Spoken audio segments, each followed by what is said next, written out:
Amen.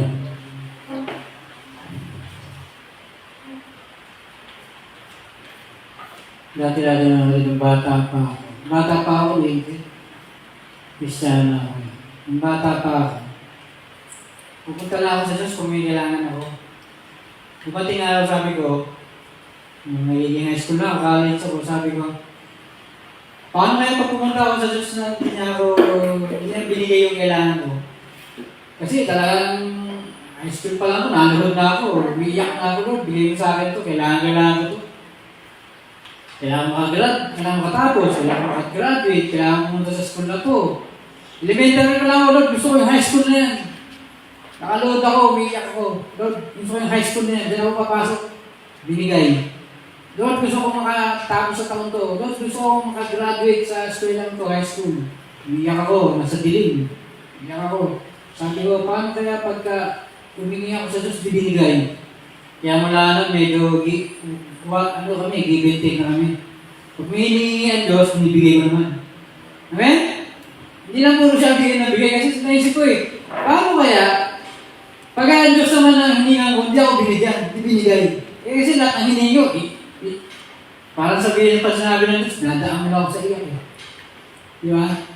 Parang gano'n nangyari ng mga panahon na yun. Kaya sabi ko, bibintig na kami ng Diyos. Pag siya magsabi sa akin, bibigay ko rin.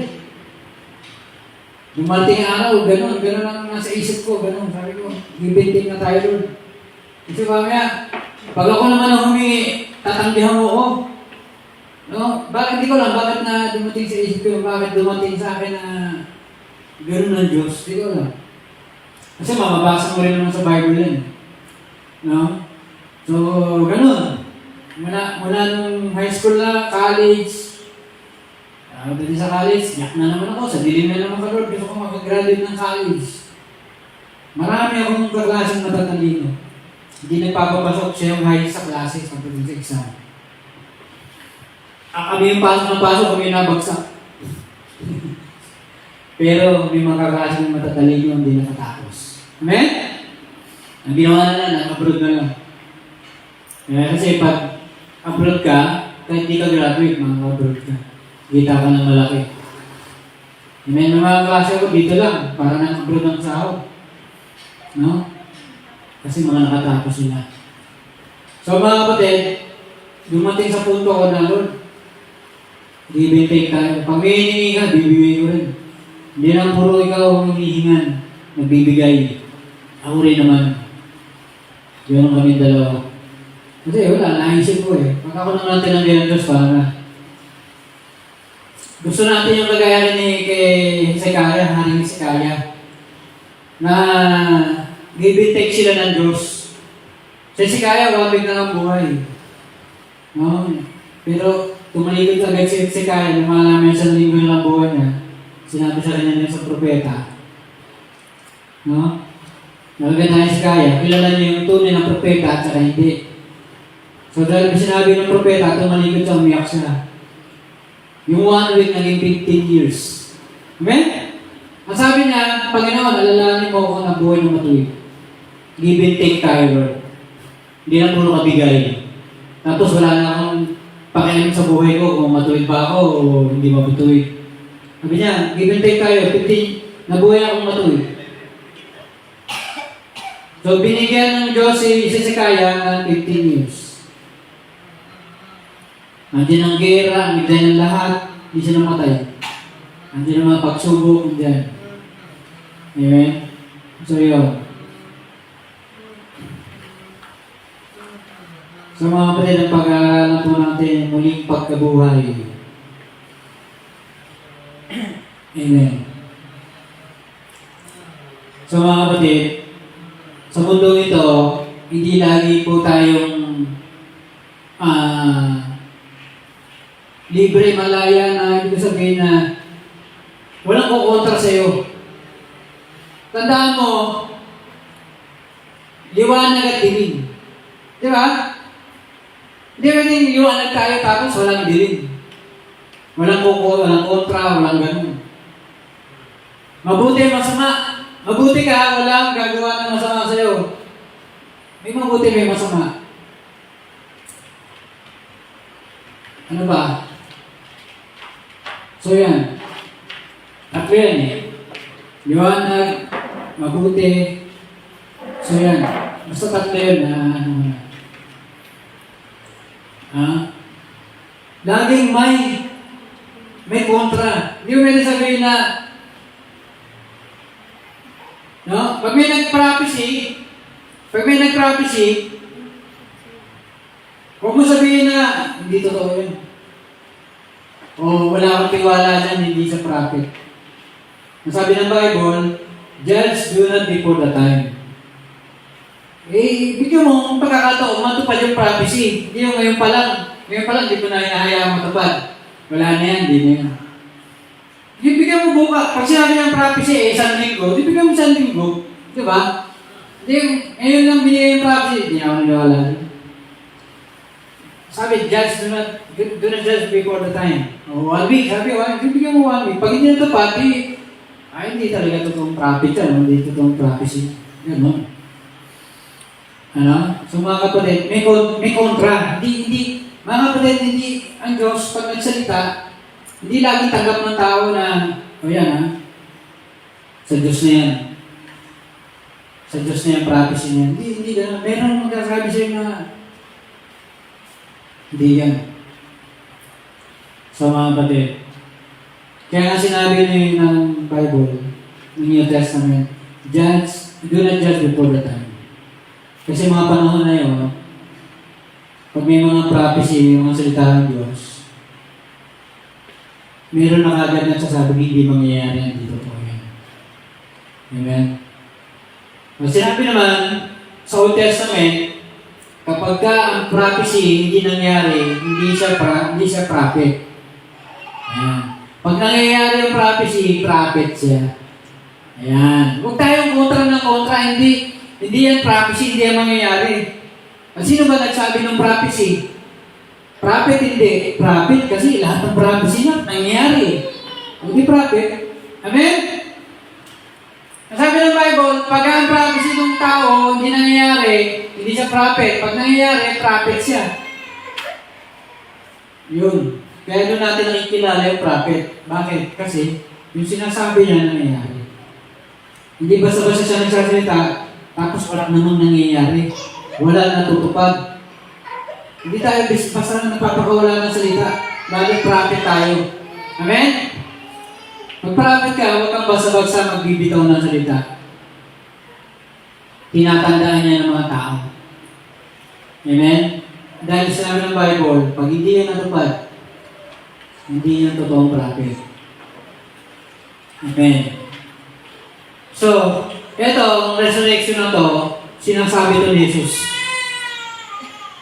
Na pag sinira niya itong templong to, itong katawan to namatay, muli itong babangon.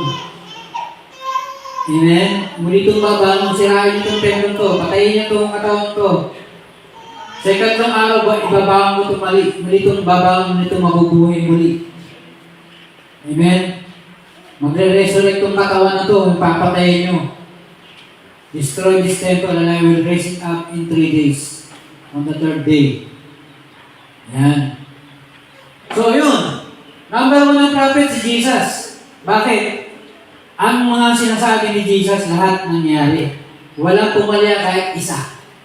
Sa dami-dami ng sinabi ni Jesus, kahit isa, hindi natupad. Amen? Hindi siya prophet na kakaunti na ang prophecy at pumalya pa. Si Jesus, sa dami ng sinabi, ni isa walang pumalya. Amen? Sabi na, muli siyang mabubuhay. Amen? Ang muli pagkabuhay ni Jesus, ang nag-activate, ang nagpatunay ng lahat ng sinabi niya, lahat ng ginawa niya.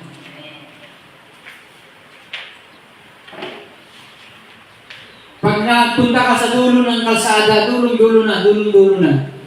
Sa dulo, meron naghiwalay na kalsada, naghiwalay, kaliwa kanan.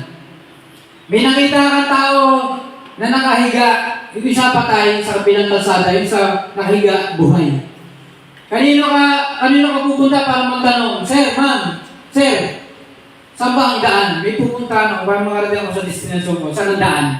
Saan magtatanong? Sa patay o sa buhay? Amen? Nasa dulo-dulo ka na. Pwede kang maligaw. Dalawang kalsada yung dulo. Siyempre, magtatanong ka sa buhay. Sa dulo ng buhay mo. Nasa papaling mo, babagsak ka na, mamamatay ka na, pwede kang mapunta sa langit, sa impyerno mo alam. Sino huling-huling pag-asa mo? Yung mga natuturo ba ng mga tao, ang dami na nila yun, milyon-milyon, bilyon-bilyon tao sila. Pero siya na nagturo na yun, patay. O si Jesus. Nagpagalan 2,000 taon hanggang ngayon buhay. Kanino ka magtatanong? Pinakamadaling sabihan na si Jesus sa buhay, mga Hudyo, punta sa Israel. Merong Hudyo na babae nagtanong, paano ko malalaman? Ang tinanong niya, tagainan, matanda. Mga banda mag-85 na yung matanda na yan. Sabi niya, ng Hudyong babae, paano ko malalaman ang buhay si Jesus? Hindi siya patay. Huwag na sa kwarto mo. Bukas sa upuan. Kausapin mo siya. Di ba? Kausapin mo. Hindi pumasok siya sa kwarto niya. Umupo sa upuan. Kaya ano siya? Lord, Jesus, paano ko malalaman na buhay ka? Sumigaw na sumigaw yung babae. Hindi na rin sa labas ng kwarto. Buhay siya! Buhay siya! Di ba? Paano malalaman si Emang buhay? Punta ako sa bahay niya. Tapos darating na lang si Emang doon. O di buhay si Emang. Di ba? Namatay yun, pero muling nabuhay. Di ba? Pero instant, naniwala yung Hudyo, si Jesus ay buhay. Yan lang ang problema ng mga Hudyo. Kung buhay ba si Jesus, kung nabuhay siya. Yan ang problema ng mga Hudyo. Pag sinabi mo, nabuhay si Jesus, di yan maniniwala. Kailangan sila malaman nila. Sige nga, talaga bang buhay si Jesus? Sabihin mo na sa kanila, punta ka sa kwarto mo, upo ka ron. Kausapin mo si Jesus. Kapag ka si Jesus hindi ko kinausap, hindi niya pinaalam ng buhay siya sa'yo, siya'y patay. Yan lang sabihin mo sa Hudyo.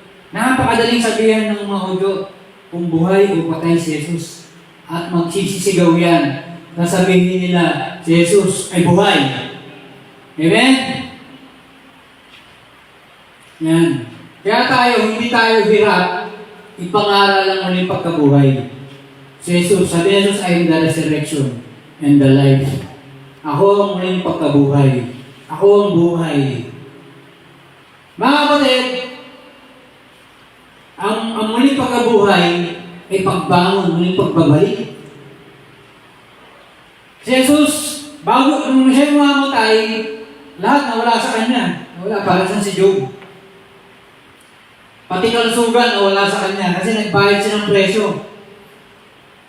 Yung mga hagupit sa kanya, yun ang magpapagaling ng sakit mo. Yung kamatayan niya, yun ang bubuhay sa'yo. Amen? Yung dinanas ng pagbabayad para mapatawad yung kasalanan mo. Yan, kasalanan mo. Na? At ito'y babalik. Meron pa panumbalik. Alam niyo mga kapatid, nalilito ang mga tao kay Jesus. Kasi Jesus dalawa eh. Meron siyang God side, meron siyang human side. Siya ay Diyos ng katawang tao. Dalawa yan, sabay yan. Kaya pag paniniwala mo sa tao lang, kulang. Kakalahati lang yung Jesus na kilala mo. Kapag si Jesus ay sinasamba, niluluran, God side yun. Lahat ng tao, hindi mo nasambahin. Kaya lang, Diyos na nagkatawang tao yan. Kung niluluran mo siya, nakita mo sa kanya yung God side. Yung sinulat ni John de Belaved na Gospel of John, Son of God, siya ay Diyos. Na hindi mo lang nakita na siya ay yung sa Luke, Son of Man, siya ay tao. Anak ng tao. No? Mag-anak ng Diyos, Diyos. Si Jesus ay Son of God, siya ay God, siya ay heavenly agila. Son of Man, leon, dito sa lupa, tao. Hari, tao. Amen? Makalupa. So mga kapatid, nung sinabi ni Jesus na bago pa si Abraham, ako na, sinasabi niya yung God said. Amen? Ang Diyos ay walang pinagmulan. Bago pa si Abraham, ako na. Ang sabi ng mga Pariseo, ng mga Udyo, wala ka pa nga 50 anos sinasabi mo na una ka pa kay Abraham. Kasi ang ulo ni Jesus, may mga puti-puti. Halos parang mag-50 na. Ganun. Sabi ng mga tao, hindi ka pa nga 50 years old Sinasabi mo na una ka pa kay Abraham. Ang nakikita ng mga Pariseo, human side. Nakita nila yung ulo, namumuti na, may mga puti-puti na. 50 years old, human side yun. Pero ang sinasabi ni Jesus, God's side. Kaya hindi sila magtagpo Di ba? Ang usapan natin, God's side. Ay, pinupukan mo sa akin, human side. Pagiging tao ni Kristo. Hindi tayo magkakaintindihan, hindi tayo magkakasundo. Yan. Ganyan ang mensahe, ganyan ang salita ng Diyos pag hindi tayo nagtatagpo. Pinag-uusapan natin si Kristo, God side, human side ka. Pinag-uusapan natin human side, God side ka. Hindi tayo magkakasundo. Kaya madalas makita mo mga Pariseo, lagi kukuha na ng bato, papapay sa human side, patay ito. Bukol sa akin ito. Dugo sa akin ito. Di ba? God side, nagtago sa Jesus. Nakaligtas pa rin, nagtago sa mga tao. God side. Kung hindi ka gabayan ng Diyos, patay ka. No? Hindi ka marunong, wala kang gabay, wala kang Espiritu Santo. Tandaan natin, meron siyang humanity, meron siyang deity. Tao siya, pero Diyos siya. Amen?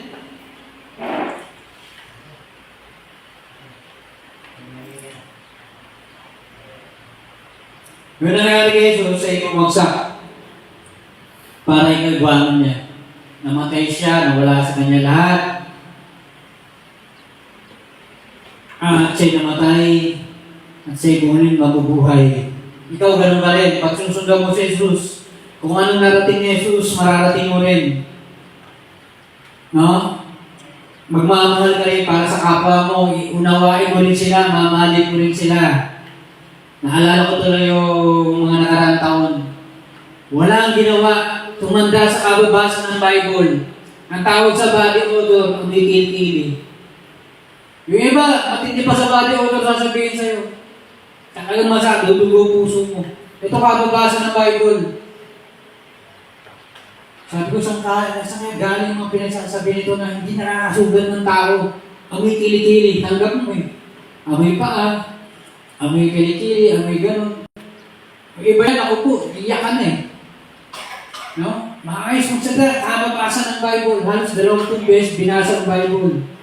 Kaya ang puso malinis. Kaya, out of the abundance of the heart, the mouth speak. Maayos magsalita. Pagmahal. May, sabi sa Bible, naasnan, salted with salt, yung kanyang mga sinasabi sa labi niya. Hindi matalas. Si Pedro, Lord, kaya ako tinigpas, hinuhuli ka Tinigpas ko yung ilang, hindi na makikinig. Hinuhuli ka kasi. Pero itong tao na to, talagang may asin, inasnan. Hindi nabubulok. Pinipreserve. Yung mga tao, may grace. Yung kanya sinasabi, may grace, may love. Amen? Kaya mga kapatid, pag tayo unawain natin sila, mahalin natin sila, mamamatay tayo para sa kanila. Sinabi ni Jesus, Pedro, nung siya yung muling nabuhay, sabi ni Jesus kay Pedro, Pedro, mahal mo ba ako? pakainin mo yung mga malalaking tupa. Pakainin mo yung maliliit na tupa. Manubago, pakainin mo yung maliliit na tupa. Pedro, manubago, pakainin mo ang mga malalaking tupa. 3 beses sinabi yun. Amen?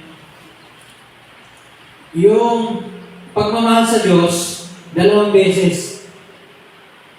Mahal mo ang Diyos kapag pinakain mo yung malalaking tupa. Mahal mo ko sa pagmamahal sa Diyos pag pinakain mo yung malalaking tupa. Feed my sheep, agape yun. Do you love me? Do you agape me? Feed my sheep, malaki. Malaking tupa. Pero nung sinabi niya, Peter, do you phileo me? Mahal mo ko bilang kapatid. Pakainin mo yung maliliit. Pinakamahirap mong pakain, maliit. Amen? May sariling mundo yan. Uunawain mo yan, alagaan mo, pagpapasensya mo yan. Matetesting mo yung pagpapasensya, yung pagmamahal, yung pag-unawa sa bata. Pag ginawa mo yun, mahal mo si Jesus bilang kapatid mo. Amen? Bilang kapwa mo, sa John, sulat ni John the Beloved, paano mo mamamahal ang Diyos na hindi nakikita? Kung ang kapatid mong nakikita, di mo mamahal. Amen? Hindi mo mamamahal ang Diyos. Peter, do you love me? Do you phileo me? Kung hindi mo mamamahal yung maliliit na tupa na yan, yung mga bata na yan, gatas pa ininom yan. Mahal mo ba ako? Yan. So mga kapatid, ganyan kapag sinundo mo si Jesus, magmamahal ka sa mga maliliit na tupa. Alam mo yung mga tupa, sabi ni Jacob nung harapin niya si Esau, nagkakasundo na sila. Sabi na, Panginoon, Lord, go ahead. The lambs and tender. Bata pa yung mga tupa ko. Mauna ka na. Maglalakbay kami ng aking maliliit na tupa ayon sa kanilang kakayanan according to their pace. Ha? Kung mabagal sila, bagal ako. Kung medyo bumibilis sila, bibilis ako ng konti. Hindi niya iiwanan yung mga maliliit. Sabi niya, if I overdrive the lambs, they shall die. Pag in-overdrive ko, minadali ko, sumama kayo, hindi. Maiwan kayo, mamamatay kayo yung maliliit. Amen? Huwag mong i-overdrive yung maliliit. Huwag mo sabihin, bilisan mo. Matuto ka na kagad. Lumaki ka na kagad. Mamamatay yan. Akala mo, sinushortcut mo yung kanilang paglago, kanilang growth, kanilang paglalakbay, ang kanilang pagkatuto, kanilang pagbuhay, mapapaaga buhay niyan. Amen? Mamamatay yan, mapahamak yan. Kaya sabi ni Jesus, Peter, do you phileo me? Mahal mo ba ako? Pakainin mo yung maliliit. Buhayin mo. Amen? Buhayin mo sila. Hindi tayo nandito para mag-away-away, magtalo-talo. Ako mas magaling sa'yo. Amen? Malit ka lang, tupa ka lang. Malit ka lang, gatas lang iniinom mo. Hindi. Nandito tayo kasi mahal natin ng Diyos. Amen? Hindi tayo, ako magaling ako sa'yo. Pinapakain natin yun. Dati rin tayong gatas ng iniinom. Amen? Dati rin tayong lambs. Dati rin tayong tupang maliit. Na kung wala yung mga nagmamahal sa Diyos, nagpipileo sa Diyos, nagmamahal na parang kapatid sa Diyos, wala rin tayo, nawala rin tayo. Na-overdrive din tayo. Napabayaan din tayo. So ginagawa lang natin ito pagbabalik. Lord, babalik ko lang. Dati rin akong ganyan. Dati rin akong gatas. Mayroon lang nagmahal sa'yo, kaya nandito ako ngayon. Ngayon naman, ako naman yung magmamahal sa'yo. Aabutin mo naman yung mga mega na ng gatas. Mga nagsisimula pa lang sa Diyos. Amen? Kaya naman si Jacob, dumami ang iyong tupa. Pag ang tupa, pinapatay mo ng pinapatay, ma-overdrive mo, minamadali mo, yung malitin, di lalaki, di ang nadami. Amen? Huwag mong madaliin. Ayon sa kanilang kakayanan, kung mabagal sila, di mabagal ka din. Amen? PAC, according to their pace. Ayon sa kanilang pagpapalit-palit, paano sila lumalago? Phase 1, Phase 2, Phase 3, Phase 4. Hindi minamadali mo, Phase 5 kagad. Ano sila, mag-overdrive, mamamatay. Mapapagod, mamamatay. Maliliit yan, parang pinatakbo yung baby, yung toddler. No? Patumba-tumba na nga, pinatakbo mo pa. Mamamatay yan. Kaya sabi niyan, mahal mo ba ako sa Tagalog? Pedro, mahal mo ba ako? Hindi natin maintindihan. Amen? Mga kapatid, ang Bible, hindi po Tagalog, hindi po English. Sinabi ni Jesus kay Pedro 2 beses, 3 beses nagsalita eh. Mahal mo ba ako? Pagmamahal ng Diyos, agape. Pakainin yung malaki. Mahal mo ba ako? Pileo. Yun yung pangalawa. Mahal mo ba ako? Pileo. Pakainin yung maliit. Eh, di mo maintindihan eh. Di mo maintindihan. Kaya mga kapatid, pag nagalit ka sa original na Bible, galit ka na sa Bible. Ang Bible ay Greek. Ang Bible Aramaic. Ito yung lingwahe sa labas ng Israel. Aramaic. Ito yung mga wika ng mga Muslim. Wika sa labas ng Israel. Aramaic. No? Doon lang nagkakaroon ng Hebrew Bible. Doon pa lang magkakaroon ng Tagalog Bible. Doon pa lang magkakaroon ng English Bible. Huwag kang magagalit sa original. Pag nagalit ka sa original Bible, galit ka sa Bible. Ginawa yun ng Diyos, sa pagkagusto ng Diyos, abutin ang nasa paligid ng Israel. Abutin ang mga bansa. Ginagamit maigi sa palibot ng Israel ang Aramaic, Old Testament. Ginagamit ang Greek sa buong sa Europa, sa lahat. Gusto ng Diyos abutin ang mga tao. Yun ang pinakasimple niyang ginawa. Bago dumating sa atin, sa Pilipinas, sa Amerikano, sa lahat, sa Briton. Amen? Okay, maling pagkabuhay. Ito ay nasa 1 Corinthians 15.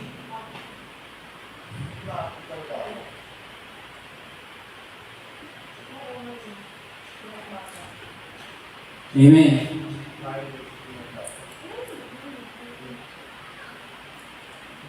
Jesus, yung unang bunga ng lahat ng mga namatay.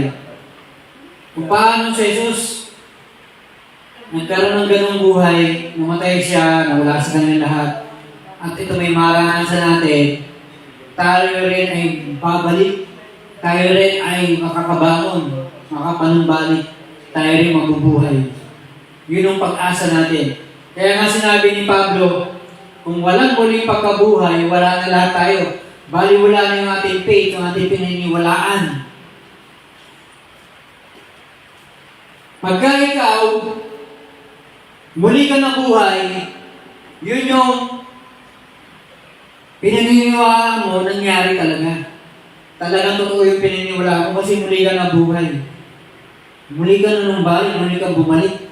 Merong return, nakambak. Muli ka na buhay. Pero kung di yun nangyari, wala lang. Sayang lahat ng pininiwalaan natin. Sayang na naging Kristyano ako. Sayang na ako'y nangaral mula pa noong 1996. Kung ilang taon man yan. Sayang lahat yan. Kung walang resurrection. Sayang na si Mary at si John de Bellabig yung nasa harap na sa krus. Sayang. Alam niyo mga kapatid, bumilang ng 200 years. Dahil nabuhay si Jesus. Narinig ng buong mundo ang gospel. Narinig nila ang pangalan ni Jesus sa buong mundo.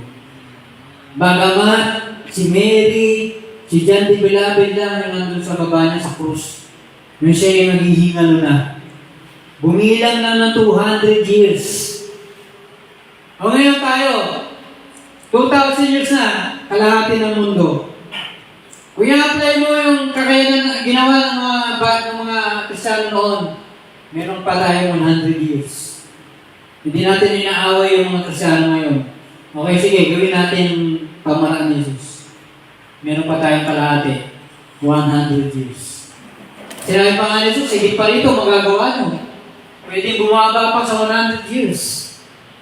Amen?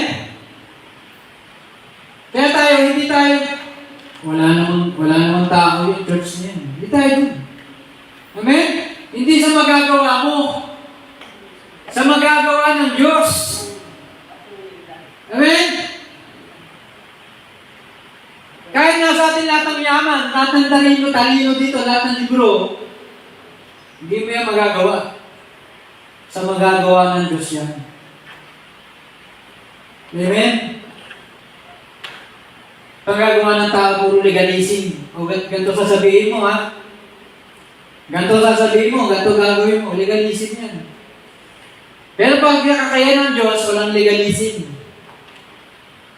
Nagawa ng Diyos ang lahat. Nagtagumpay lahat. Walang legalism na naroon. Walang involved na legalism. Ganito gawin mo, ganito sabihin mo. Ganito karami babasahin nyo, ganito karami kakantahin nyo. Walang legalism. Amen? Ako magsasabi kung sino makapangasawa mo. Legalism yun. Para dumami yung gantong grupo natin. Ito lang, pag nag-asawa ka ng taga-labas, baka umalis ka, sumama ka sa kanila.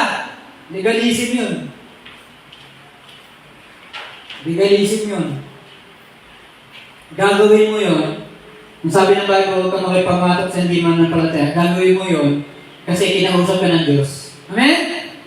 Hindi dahil tayo dito, sa pulpito, legalistic. May legalism na, ito ha. Gagawin mo ito, susundin mo ako ha. Hindi, ginagawa ito ng mga tao kasi direct ang kinusap sila ng Diyos. Huwag kang makipamatok sa hindi man ng palataya.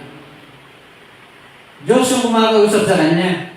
Hindi tayo na sinabihan natin lahat ng tao dito. Ako mamimili, yung mapapangasawa nyo. Hindi ganun. Hindi tayo walang legalism dito. Amen?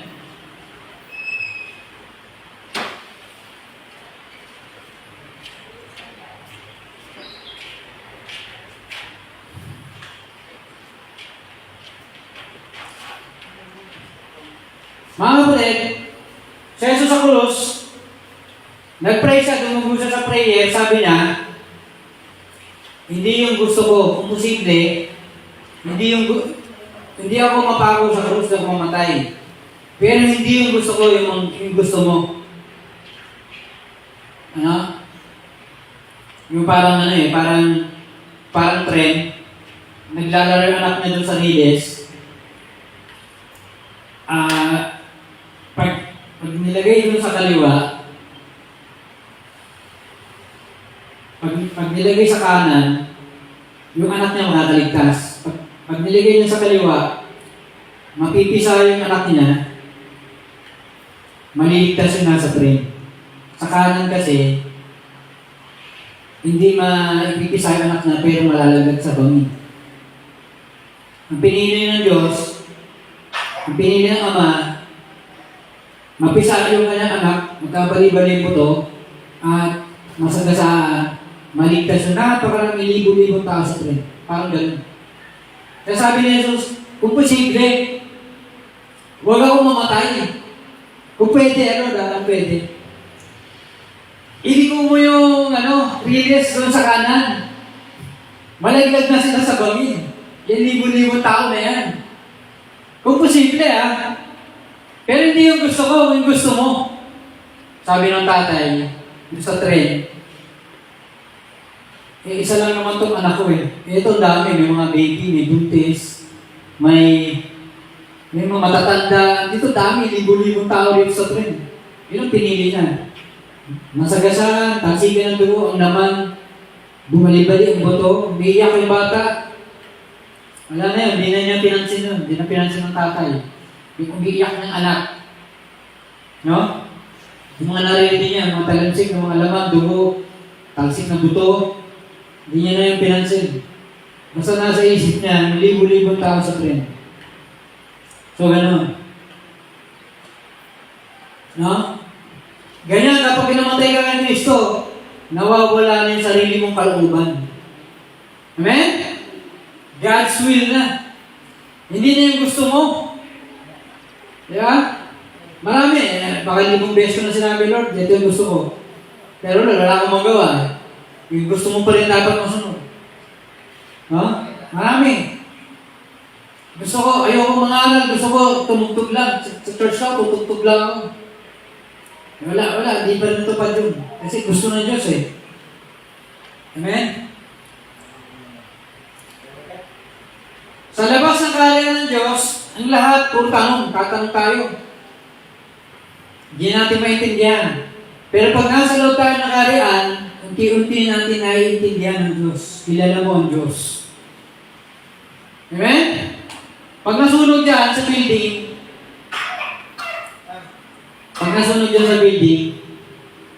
andiyan yung mga bumbero, sasapuin ka raw. Andiyan yung tatay mo, payat na payat. Sa tatay mo, ikaw tatalon. Kasi kilala mo yun. Mamamatay yun, magkakabali-bali ang buto nun. Hindi yung bibitaw, ililigtas ka niya. Kaya sa itong mga bumbero ito, ang lalaki ng katawan, meron pa sila mga lona na pangsasapuin ka. Hindi mo alam kung tulo mo tatalon magtakbuhan. Ayan na, balagbag ang pagkakatalon. Ayan na, tatakbuhan na sila. Pabalagbag yung talon mo, hindi maayos. Hindi ka marunong eh, first time. First time ka ililigtas, first time ka tatalon sa sunog. Alam mo, balagbag yung pagkakatalon, hindi maayos. Takbuhan na sila, baka sila masaktan. Diba? Baka matamaan nila ng magagandang kutis. Takbuhan na. Patay ka ngayon. Mapaparod ka ngayon sa simento.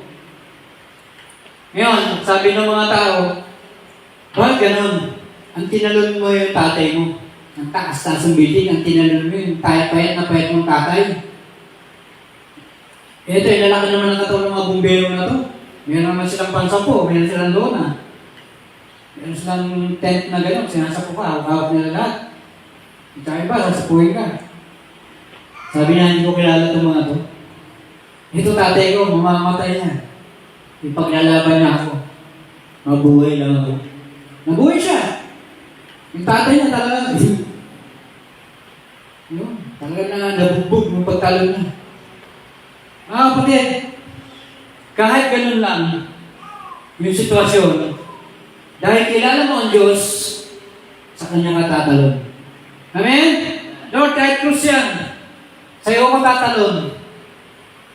Kahit akala gusto ko uputubad sa krus, nagdudugo.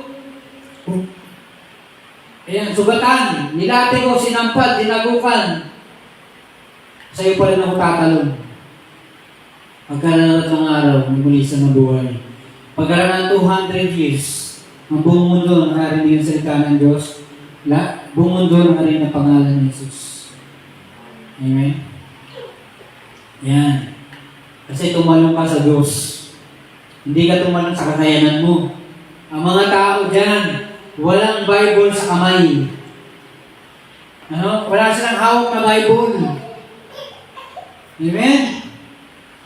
Wala silang mga sasakyan. Pero nagawa nila yun. Tayo, nasa atin ang lahat. Kalahati lang ang nagawa natin. Kalahati lang ang buong mundo ang nakarinig ng salita ng Diyos. Pwede tayo lahat may hawak na Bible. Pero, hindi pa rin natin nagawa. Marinig ng buong mundo ang salita ng Diyos.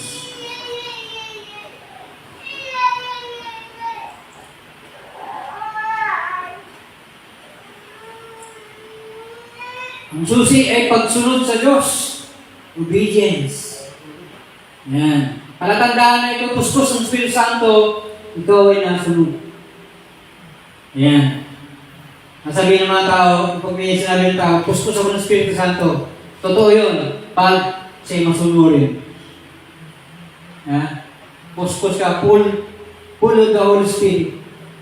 Kapag ka sumunod, masunurin. Pero pag hindi nasunod, hindi siya napuno. Mapupuno ka lang, pero hindi puno. Hindi punong-puno. Kasi tatapon yan eh. Punong-puno sa bibig, tatapon. Tatapon yan sa kanyang pagsunod. Action. Sa kanyang pananalita. Amen? Kaya sabi ng mga tao, Jesus, wala pa akong narinig na kagaya niya.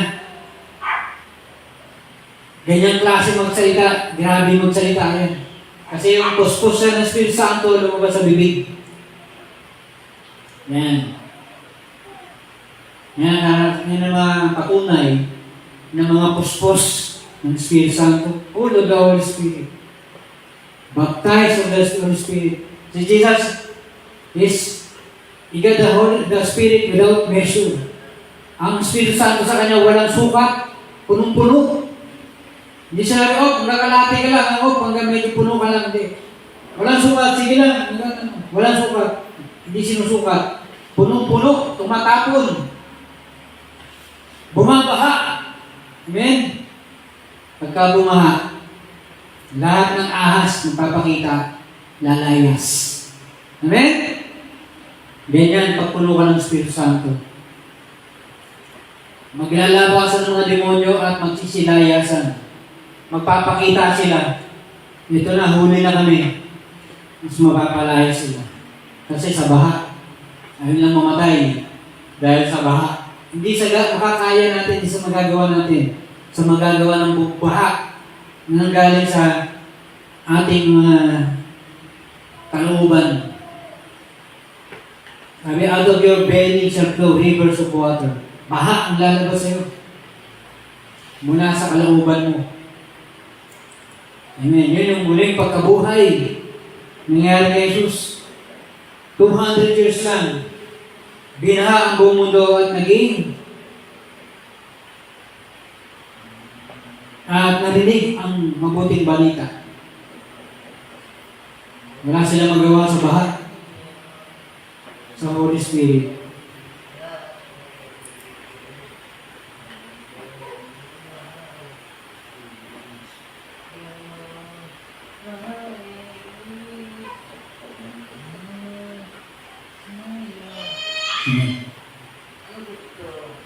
So meron silang paniniwala, meron silang faith na hindi natatapos.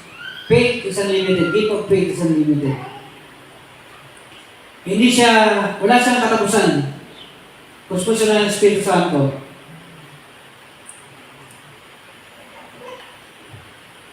Hindi po sila, alam niyo mga kapatid, pagka ikaw puspos ng Espiritu Santo, hindi ka mayabang.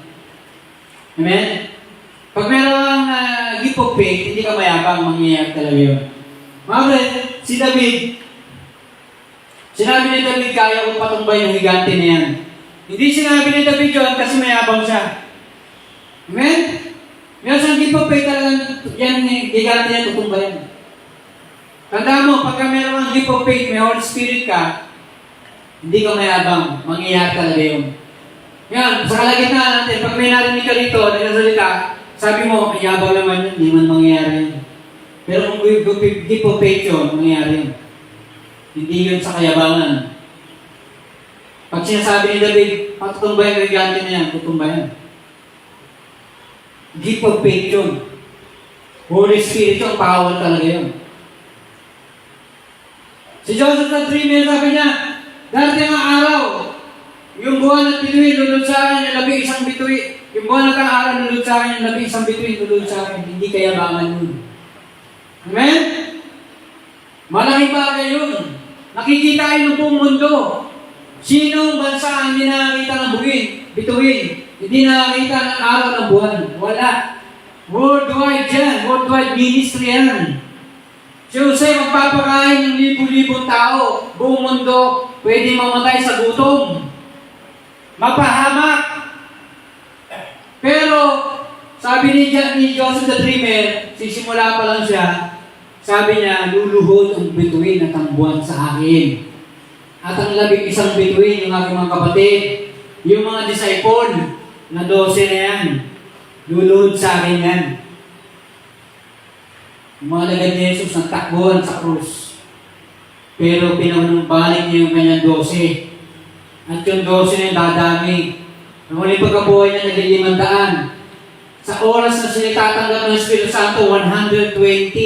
At yung buong mundo, sa loob ng 200 years, nakarinig ng gospel, nakarinig ang pangalan ni Jesus sa buong mundo.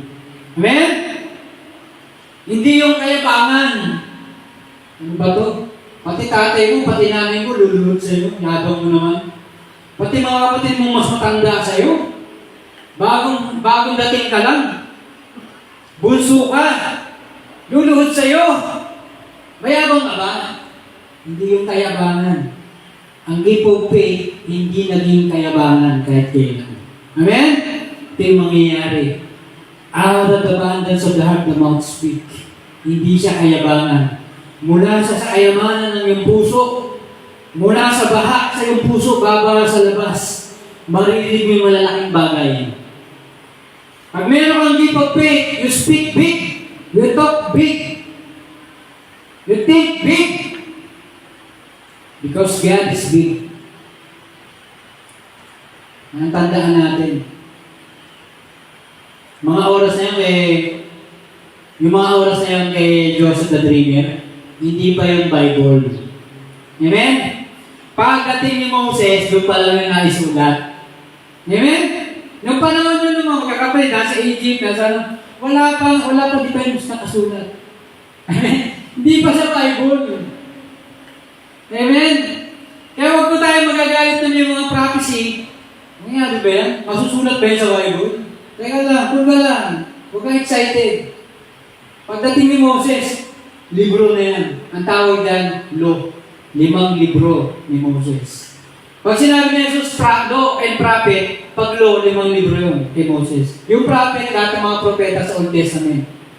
Amen? Wala pa kasi noon, 316, 1, 112, 1, wala pang ganun, wala pang number. 3,000 years. Walang number ang Bible. Ngayon, 100 taon pa lang yung number na yan. Pwede tayo gumamit niya, pwede hindi. Dahil 3,000 years, walang ganyan, walang number. Kasi sinasabi na Jesus, sa gospel na kalagay yung nasulat, sinabi ni Isaiah, ganoon lang. Walang sinabi, Isaiah 5:10, walang ganun. Amen? Kaya may lisensya ka, sabihin mo, sinabi ni Isaiah, okay, go. 3,000 years na ginagawa yung sistema niyan. Okay lang. Kami na maghahanap. Kasi sinabi mo yung propeta, okay niya. Sinabi mo sa kautusan 5. Napakahirap lalo. Sinabi ng kautusan, grabe, 5 libro ang dadaanan ko, hanapan ko. Genesis, Exodus, Leviticus, Deuteronomy, grabe. Pag sinabi mong law, kung yung kautusan, 5 libro ang aking hahanapin. Mga kapatid, huwag na mabareya. Wala silang number. Pag sinabi ng law, hanapin na sila 5 libro ni Moses. Pag sinabi ng propeta, pag sinabi sa Isaiah siya. Pag sinabi sa mga propeta, hanapin niya. Saan ba yung mga propeta niyo? Masyadong general ba yun? Amen? Yung mga oras na kay Joseph the Dreamer, hindi pa yun Bible. Pero out of the abundance of the heart, nasabi niya, yan, between araw luluhod, yung araw, buwan, luluhod, yung 11 bitoy luluhod. Yung 12 disciple luluhod yan. Manunumbalik yan kay Jesus. Amen? Buong mundo, maaaring din salita ng Diyos. At ang pangalan ni Jesus, marinig. Amen? Ang sabi ng mga kapatid ni David, patutumbay niya Rigante, sabi nila, you are haughty. Sabi niya, mayabang ka. Balik ka sa konti mong tupa. Kasi, usapang bansa na to eh. Usapang Palestine, usapang Israel to, bansa na to, bansa sa bansa, karya sa karya na to. Balik ka sa maliit mong tupa, balik ka sa church mo. Doon ka sa maliit.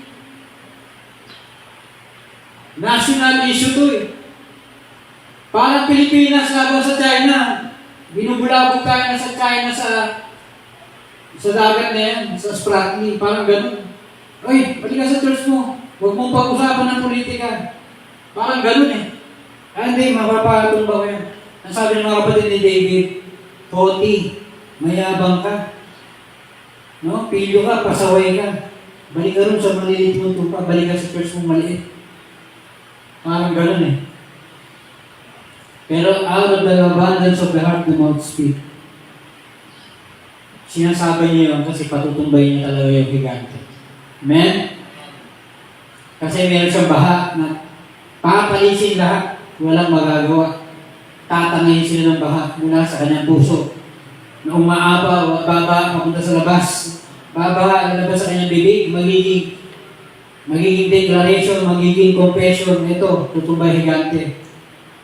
Babaha, lalabas sa kanyang kilos. Titira din niya, tutumbay higante.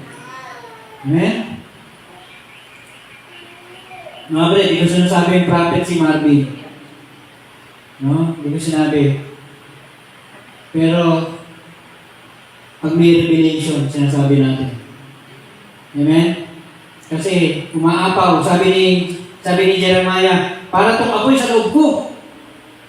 Na pag hindi ko nilabas, ang init, masusunog ako. Pag tumapasok ito, pait-pait. Pag kailangan ko ilabas, parang apoy sa aking puso. No, I cannot help it. Hindi ko kaya. Na ako may ganyan-ganyan lang. Sa inyo, hindi nyo naintindihan yun. Yung sasabihin nito. Sabi ni Jeremiah, kailangan ko ito ilabas. Sabi ng mga tao, itong sulat ni Jeremiah na Lamentation, hindi naman ito Bible eh. Pero, alam mo, may part sa Jeremiah na sinabi ng Bible to. Ang sinabi nila, ang Diyos ay mabuti. Sinabi ni Jeremiah sa Lamentation, ang Diyos ay mabuti. No? Ang Diyos ay mabuti para sa akin. Pero sabi niya, ang Diyos ay mabuti. Sa kabila ng mga nangyayari bagay na to, mabuti pa rin ang Diyos.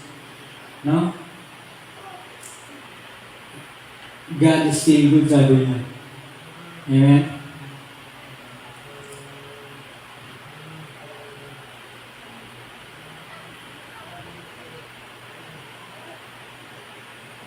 Okay. Mga kapatid, pag tayo namatay para kay Jesus, ano yung tinatawag ng maturity? Mature tayo, son tayo, anak tayo ng Diyos. Pag tayo namatay para kay Jesus. Amen? Magkaiba yung pumapasok sa kaharian sa nakapasok na. No? Pag pumapasok ka sa kaharian, hindi mo nakikilala ang Diyos. Pag nakapasok ka na, kilala mo ng Diyos, anak ka na ng Diyos. Yung pumapasok ka sa kaharian, baby, nagiging bata ka, hindi mo nakilala ang Ama. Pero pag ikaw ay nakapasok na, ikaw ay Son of God, ikaw ay matured. Handa kang mamatay para sa Panginoon. Handa kang mamatay para sa mga kaluluwa. Kasi yan ay binayaran dugo ni Jesus. Nakapasok na sa kaharian ng Diyos. Amen? Iba yung pagpasok, iba yung nakapasok na. Huwag po natin sabihin na hindi na ako magkakasala. Sabi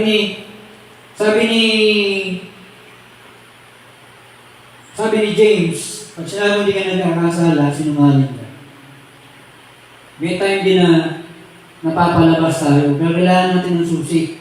Susi na nalang papasok pa rin tayo. Alam mo, pag wala kang susi, imposible kang makapasok.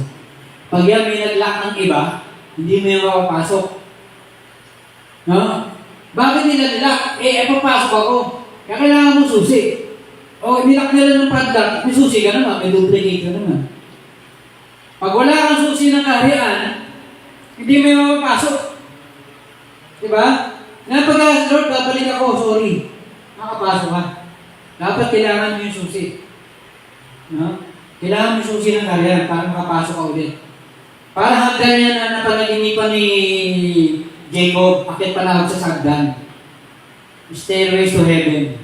Akit palawag siya. Hindi siya lagi nasa langit. Nababa rin siya.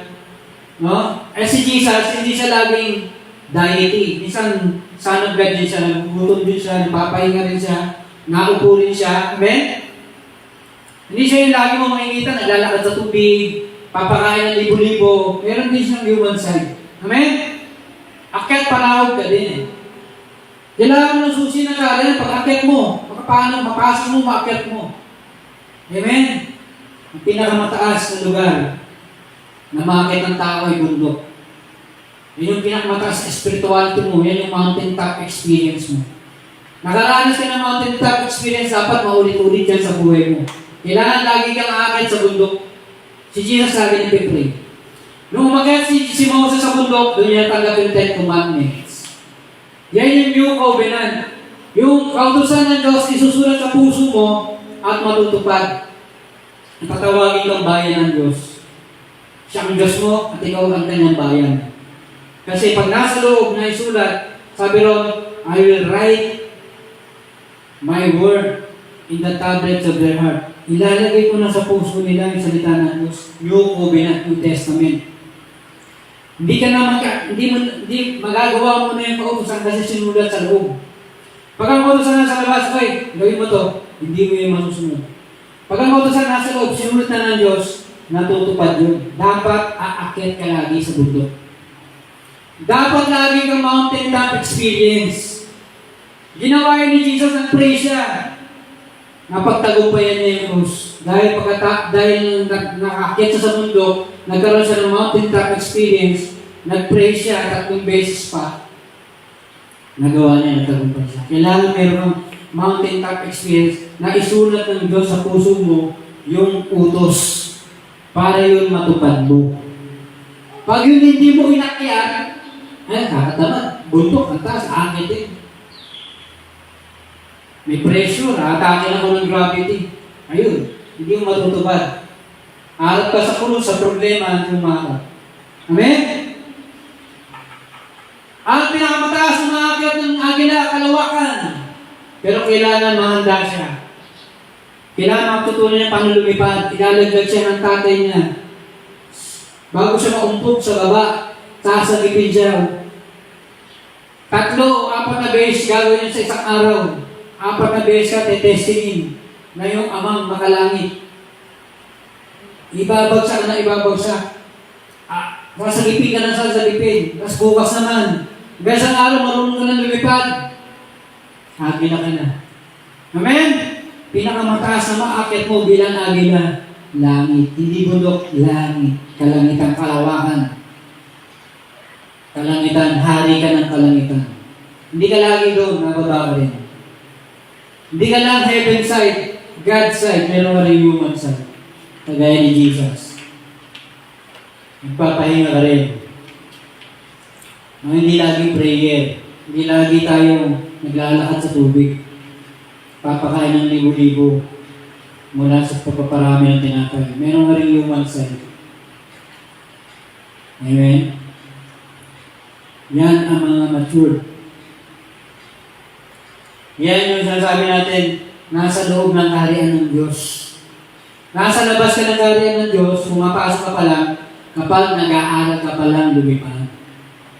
Amen? Pag nagsimula ka pa lang na, first time Lord, akit ako sa bundok. No? Alam mo mga kapatid, umakit ka na umakit sa bundok, di umalit ka sa bundok. Ang bundok sa Bible, New Testament, New Covenant. Ang salita ng Diyos, isusulat sa puso mo, tatawagin mo siyang Diyos, siya na yung Diyos ko, tatawagin ka ng Diyos, ito ang aking bayan. Amen? Yung utos ng Diyos, matutupad. Pag kasi yan nasa labas, hindi yan matutupad. O sabi ni Pastor, ito daw, gawin daw ito. Hindi yan matutupad. Pero pag ang utos ng Diyos nasa loob,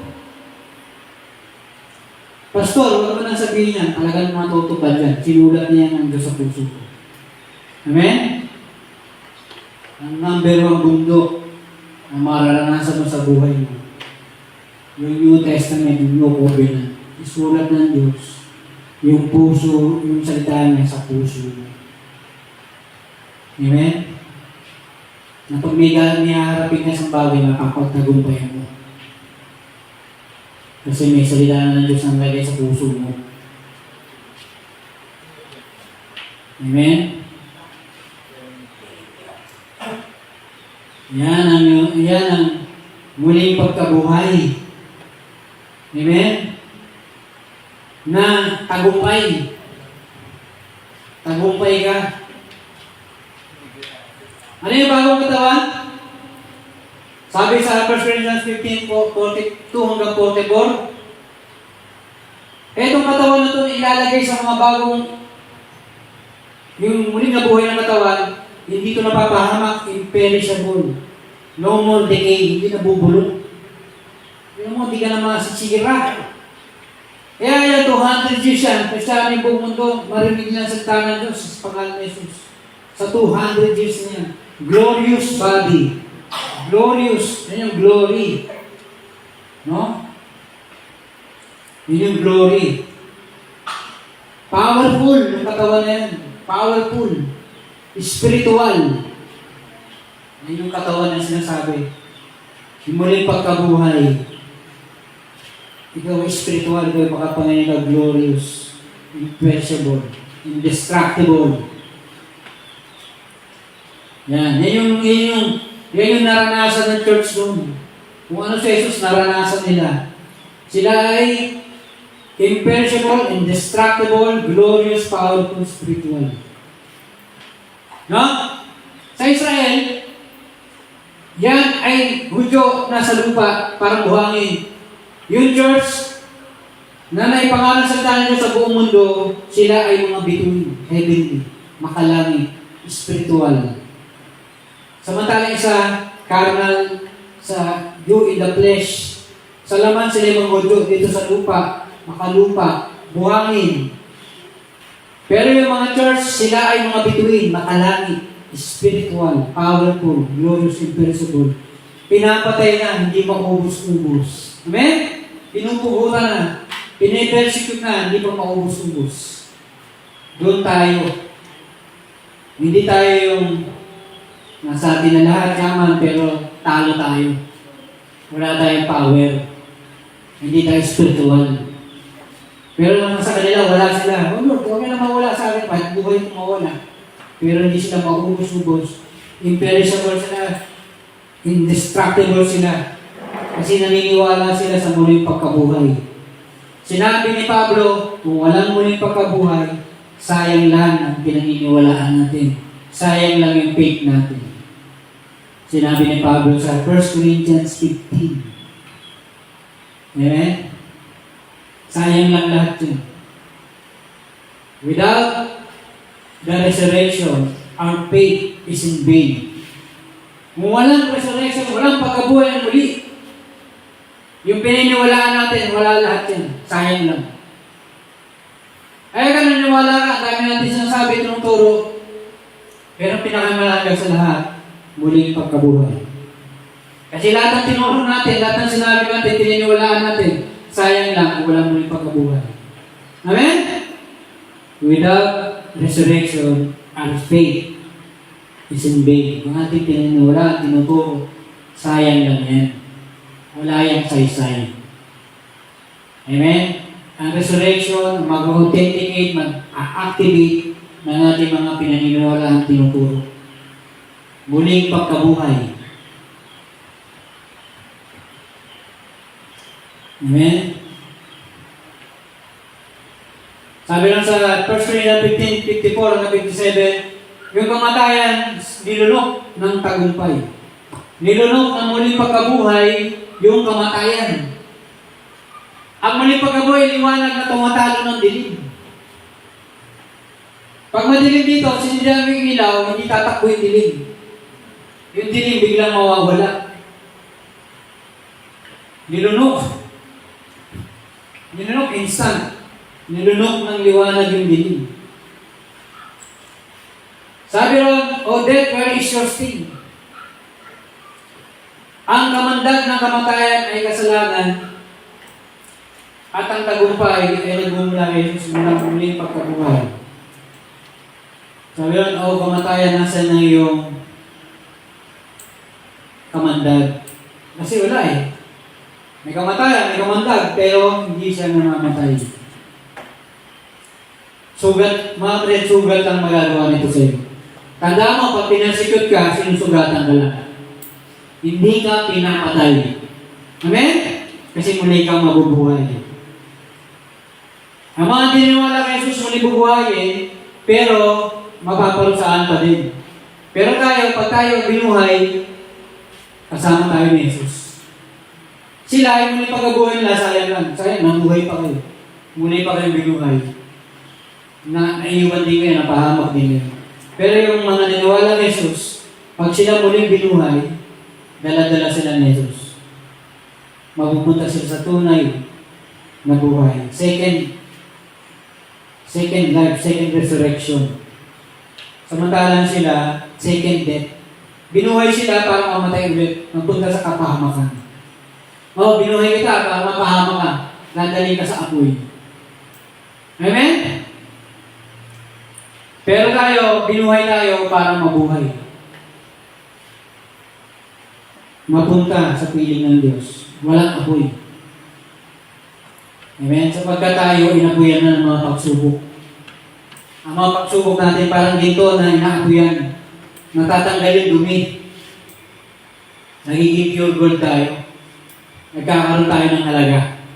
Amen? Sabi nga no, pag pinakain mo yung kaaway mo ng pinakain mo siya ng tinapay, nilalagyan mo siya ng uling baga sa ulo niya. Amen? May kaaway ka pero minama mo siya, pinapakain mo siya, malinis ka na. Hindi kayo nakikipag-away yun. Naway ako, awayin ko rin siya. Hindi ko rin siya pakakainin. Di ba? Pero ikaw maayos ka na, malinis ka na. Kahit ikaw yung naaway, pinapakain ko rin kalaban mo. Di ba? Malinis ka, may halaga ka. Sabi nung pinapakain mo, mali talaga ako. Kasi, inaaway ko tapos nakain ako. Minahal ako, nunawa ako. Mali talaga ako. Ako talaga ang nagkamali. Siya yung tama, ako yung mali. Di ba? Nagkaroon ka ng halaga, nagkaroon ka ng value, naging ginto ka. Amen? Parang gold. Natanggal yung mga dumi. Naging pure gold ka, naging mahalaga ka. 24 carats. Sabi nila, ilang carats yan? 18 carats. Ang baba, mura lang yan. Pero pag yan nalinis, naging 24 carats, napakamahal. Mahalaga ka sa tao. Natanggal lahat ng mga dumi na dapat matanggal sa'yo. Magiging mahalaga ka. Sabi ng pinakain mo, nakaaway mo, mali talaga ako siya ang tama kasi inaway ko siya pero minahal niya ako, nakain niya ako, nanawa ko. Mahalaga siya, ginto siya. Pure gold siya. Amen? Yan.